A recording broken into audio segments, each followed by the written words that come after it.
Literally जब मैंने इस्लाम कबूल किया और इस्लाम कबूल करने के बाद मेरे रास्ते में सबसे बड़ी रुकावट बनने वाली मेरी बांजी थी।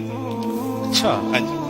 तो वो इतनी रुकावट के मेरे लिए बद्दुआएं किया करती थी कि ये जिसने इस्लाम कबूल कर लिया हमारे मामू जान ने और हमारे बच्चे बच्चियों को गुमराह कर रहे हैं, तो लिटरली उसके मेरे लिए दुआएं किया करती थी झोली उठा के कि अल्लाह सुब्हानहू व तआला इनको वापस ईसाईयत में ले आए। ये वही थी उन्हीं जिन्होंने खुद बाद में खुद इस्लाम कबूल कर लिया। अल्लाह सुब्हानहू व तआला की तौफीक। अल्हम्दुलिल्लाह। क्योंकि उन्होंने जोलियां उठा के शायद साहब मेरे लिए बद्दुआएं की, मैंने जोलियां उठा के उनके लिए दुआएं की और बिल आखिर मेरी दुआ उनकी दुआ पे गालिब आ गई। आप तमाम अहबाब के सामने तशरीफ ला रही हैं बेटी चांद अहमद।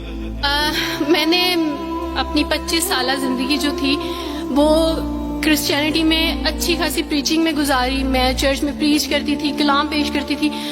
एक आप कह लें कि कट्टर मसीही थी मैं। तो मेरे भाई के एक जहाँ ड्यूटी करते हैं वहाँ एक अंकल थे, गार्ड थे, उनके लिए कुरान पाक लेके इनसे रखा हुआ था और राशन भी लेके रखा हुआ था।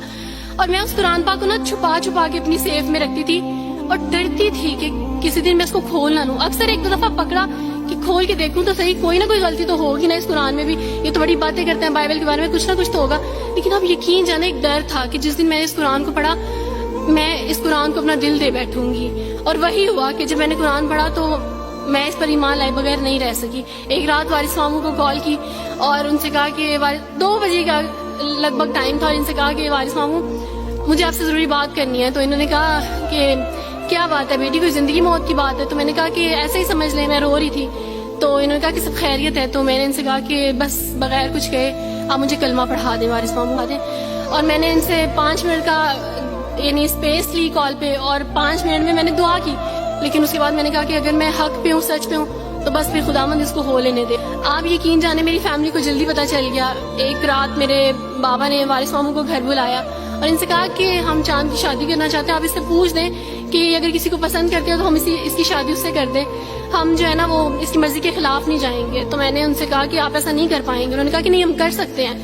मुझे ये था कि मुझे पछतावा न रहे कि मैंने शायद उस दिन पापा से बात करती तो पापा मान जाते। तो मैंने उनसे कहा कि पापा मैं एक मुसलमान मर्द से शादी करूंगी, आप ऐसा मेरे लिए कर सकते हैं? अगर आप किसी मुसलमान से मेरी शादी करेंगे तो ठीक है, मैं शादी करने के लिए तैयार हूँ। मेरे घर में एक सन्नाटा छा गया और इस खामोशी के बाद जो है यानी सब फैमिली वाले रोने शुरू हो गए। उन्होंने कहा कि आप अपने मजहब में वापस आ जाओ। मेरे पापा ने, आप यकीन जाने, खुद को फांसी लगाने की कोशिश की मेरी आंखों के सामने। मेरी मामा ने खुद पे पेट्रोल डाल दिया और खुद को जलाने की कोशिश की मेरी आंखों के सामने। और मैं अपने रूम में बैठी ये कहती थी कि अल्लाह अगर मैं हक पे हूं ना तो मेरी फैमिली को कुछ नहीं होना चाहिए। फिर बहरहाल मुझे मेरी फैमिली से निकाल दिया गया ये इस डर से कि मेरी वजह से दूसरे बहन भाई भी इस राह पे ना चले जाएं। तो मेरे क्रिश्चियन कोलीग्स ने ही मेरी फैमिली को प्रेशराइज किया कि इसको फैमिली से निकाल दें, क्योंकि अगर आप इसको मिलेंगे तो मजीद लोग भी अब्दुल वारिस की तरह, चंदा की तरह इस्लाम कबूल करेंगे। मुझे आप सबसे तवक्को है, आप सब इस्लामिक इदारों से तवक्को है कि अब आप हमारे लिए स्टेप लें। हमारे अपनों ने तो हमें छोड़ दिया, उन्होंने जो हमारे साथ जबर किया उस जबर के बदले आप हमारे साथ नेकी करें। अब आप क्या स्टेप लेते हैं न्यू मुस्लिम्स के लिए जिन पर ये इल्जाम लगाया जाता है कि उन पे जबर किया जा रहा है? हम पे जबर नहीं, हम पे जबर इस्लाम कबूल करवाने वालों ने नहीं किया, बल्कि जिनके घरों से हम आए थे इस्लाम कबूल करने के बाद जबर तो उनकी तरफ से था।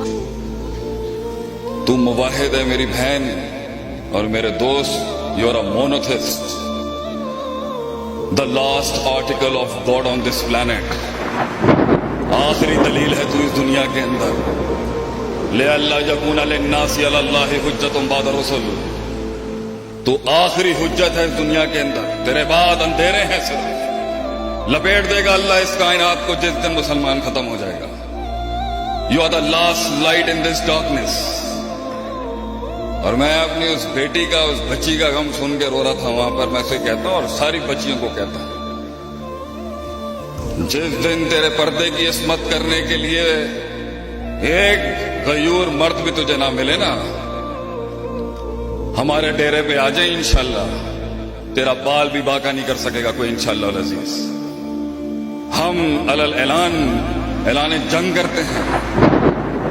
हमारे कबीले पे और हमारे डेरे पे आके अगर किसी ने भी हमारे किसी भाई, हमारी किसी बहन पे हाथ भी डाला, खून हम देंगे, गर्दनें हम देंगे तेरे लिए इंशाल्लाह, घबराई ना। लेकिन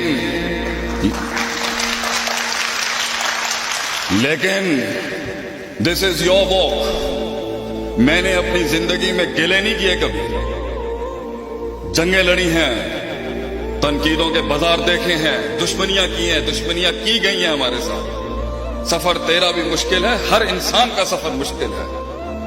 अम हसिबतुम अन तदखुलल जन्नत वलम्मा यातिकुम मसलुल लज़ीना खलौ मिन क़ब्लिकुम। क्या गुमान किया है तूने ऐ मर्द मोमिन कि तू जन्नत में दाखिल हो जाएगा ऐसे ही? वलम्मा यातिकुम मसलुल लज़ीना खलौ मिन क़ब्लिकुम, और तुझे उन आग के दरियाओं से गुजारा नहीं जाएगा जिससे मैंने कौमें गुजार दी पीछे। मस्सतहुमुल बासा वज़र्रा वज़ुल्ज़िलू, ज़लज़ले भेज दिए उनके ईमान को चेक करने के लिए कि दम कितना है इसके अंदर।